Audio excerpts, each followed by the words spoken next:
Les progrès technologiques ont offert une piste de solution aux aveugles pour lesquels aucune solution médicale n'était accessible, voire en utilisant une caméra qui transmet l'image au cerveau via un autre sens.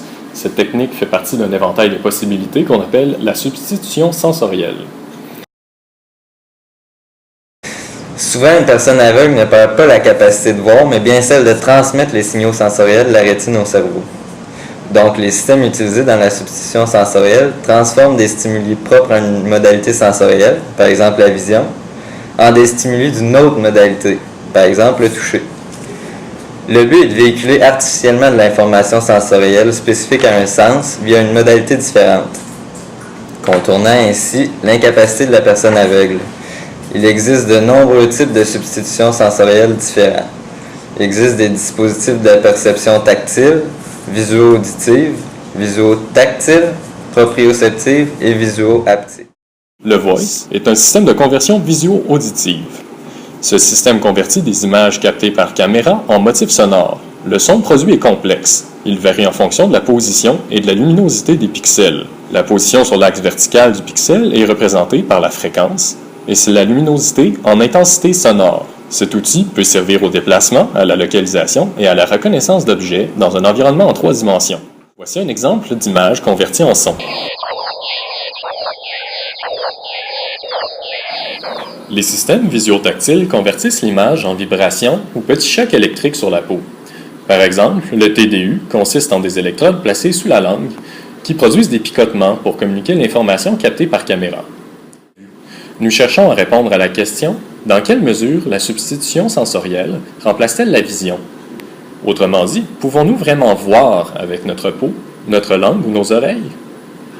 De prime abord, la vision nous semble un phénomène courant et facile à saisir. Une incursion dans le domaine de la substitution sensorielle nous amène à remettre cette apparente simplicité en question. Qu'est-ce qui caractérise la vision? Comment la reconnaître d'un autre sens? 5 critères présents dans la littérature scientifique ont été formulés en réponse à cette question. Nous nous en servirons pour évaluer si le sens résultant de la substitution sensorielle est bien la vision. Le premier critère est la capacité du sujet à répliquer des comportements normalement associés à la vision. Autrement dit, si la substitution sensorielle permet de voir, l'utilisateur agira comme un voyant et aura des capacités semblables. Un obstacle au respect de ce critère concerne les limitations inhérentes à la substitution visuotactile en termes de résolution et de champ visuel. La quantité d'informations pouvant être transmise par une grille de 20 par 20 points vibrants est sérieusement inférieure à celle transmise par des yeux fonctionnels.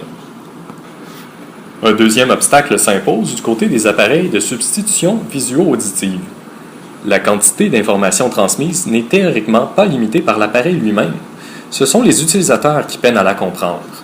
Le rythme d'apprentissage associé à ces appareils est très lent, menant à des performances globalement inférieures à celles des voyants. Une anecdote est fréquemment citée à ce sujet. Un expérimenteur a augmenté le zoom de la caméra de l'appareil de substitution visuotactile d'un participant. Ce dernier a fortement réagi en se penchant vers l'arrière pour se protéger. Ce mouvement implique qu'il ressentait la présence de l'objet devant lui et non dans son dos, là où se trouvait la stimulation tactile. De plus, la sensation d'approche et sa réaction associée étaient bien plus caractéristiques de la vision que du toucher. On peut conclure que le critère comportemental n'est que partiellement respecté par les méthodes de substitution sensorielle actuelles.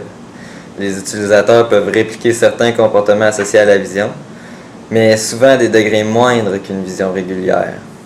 Le critère de l'organe sensoriel stipule que les modalités sensorielles sont déterminées par l'organe qui capte le stimulus.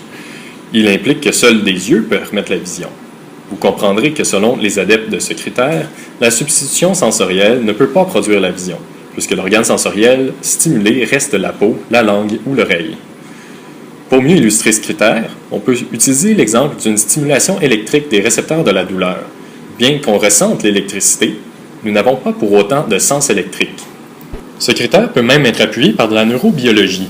Certaines études s'y ont intéressées et ont fait la démonstration sur des furets que l'organe sensoriel peut être le facteur prédictif de la sensation.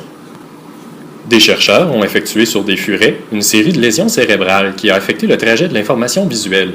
Le résultat final? Les yeux communiquent leurs informations au cortex auditif, qui donnerait normalement naissance à de l'expérience auditive.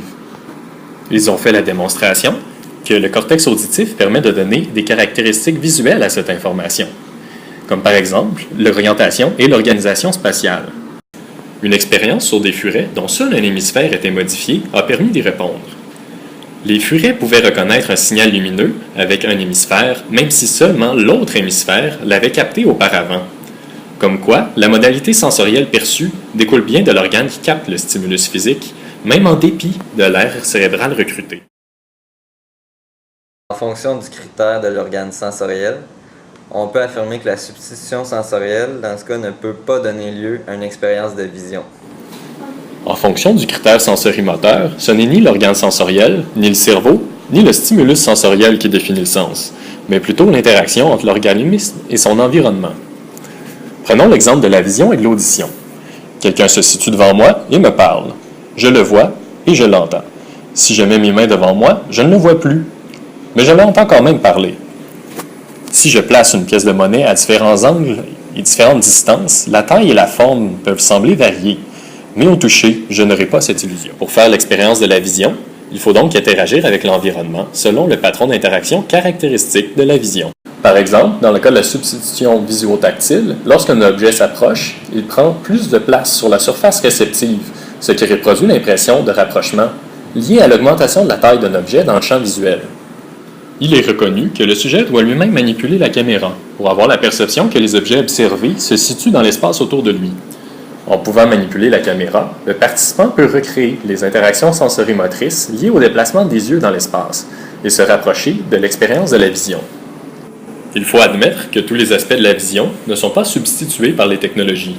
Certains ajustements oculomoteurs n'ont pas d'équivalent au niveau du contrôle de la caméra.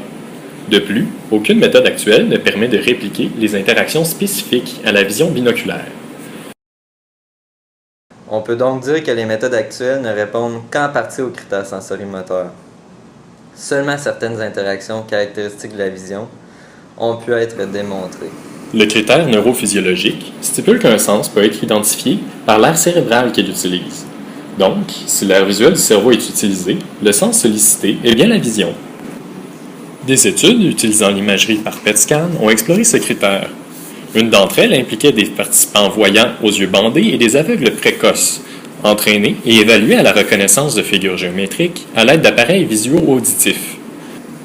Dans les deux groupes, un ensemble de régions impliquées dans la vision et l'imagerie spatiale était sollicité.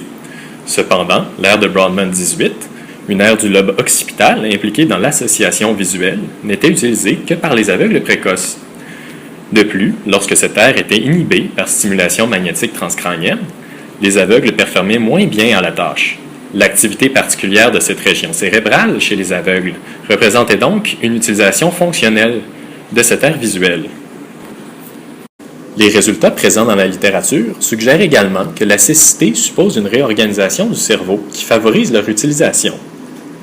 L'entraînement à l'utilisation des différentes méthodes, conformément aux résultats présentés plus tôt, reste essentiel à l'utilisation des aires visuelles. Selon le critère neurophysiologique, on peut donc présumer que la substitution sensorielle permet bien de donner la vue. Cependant, nous savons qu'il est possible d'utiliser nos aires visuelles sans pour autant faire l'expérience de la vue, ce qui nous mène au critère suivant, le critère phénoménologique. Ce dernier critère caractérise les sens selon la qualité de l'expérience qui est vécue par le sujet. Plus simplement, pour qu'on puisse dire qu'une personne voit, il faut qu'elle perçoive elle-même son expérience comme une expérience visuelle, qu'elle ait la sensation de voir et le vécu associé à la vision. Ainsi, les non-voyants utilisent leur cortex visuel lorsqu'ils analysent des stimuli tactiles ou auditifs. Cette utilisation semble fonctionnelle. Elle contribue à l'analyse du son ou du stimulus tactile, mais ne donne pas lieu à une sensation de vision. Certains aveugles précoces peuvent utiliser le terme « voir » pour décrire leur expérience. Seulement, il s'impose qu'ils utilisent ce terme sans avoir une expérience normale de vision à laquelle se référer.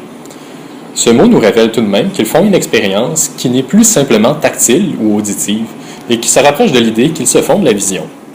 Des participants entraînés à la reconnaissance de stimuli visuels à l'aide du TDU ont subi des stimulations magnétiques transcrâniennes excitatrices dans le cortex visuel. La majorité des non-voyants rapportaient alors des picotements sur la langue, mais aucun non-voyant n'a fait le même commentaire. Ainsi, il semblerait que chez les aveugles entraînés à l'utilisation du TDU, le cortex visuel donne lieu à des sensations tactiles. On pourrait être tenté de conclure que le TDU provoque donc seulement une expérience tactile, mais l'étude ne statue pas à ce sujet. Des patients ayant perdu la vue à l'âge adulte, des années avant d'adopter et de devenir des utilisateurs experts de la technologie Voice, ont témoigné de la réapparition de phénomènes distinctement visuels, soit la perception de lumière. Ils l'ont décrite comme distincte de leur vision résiduelle, donc directement causée par la substitution sensorielle. Les expériences rapportées par les aveugles les mieux entraînés à l'utilisation de substitutions sensorielles confirment bien qu'elles comportent des éléments de nature visuelle. Quelques résultats suggèrent à tout le moins que ces expériences ne sont pas purement visuelles ou incomplètes. On peut constater que la substitution sensorielle dans ses formes actuelles répond seulement en partie à la majorité des critères établis. Le critère de l'organe sensoriel, qui était par définition contraire à l'idée de voir par substitution sensorielle, fait exception. Seul le critère neurophysiologique était respecté de façon satisfaisante. On peut en conclure que la substitution sensorielle, malgré ses nombreux éléments communs avec la vision, résulte en un sens différent. C'est en fait davantage un mélange avec la modalité substituante, dont les fonctionnalités sont plus limitées. C'est ce qui peut expliquer la déception de certains non-voyants à l'essai des méthodes de substitution sensorielle actuelles.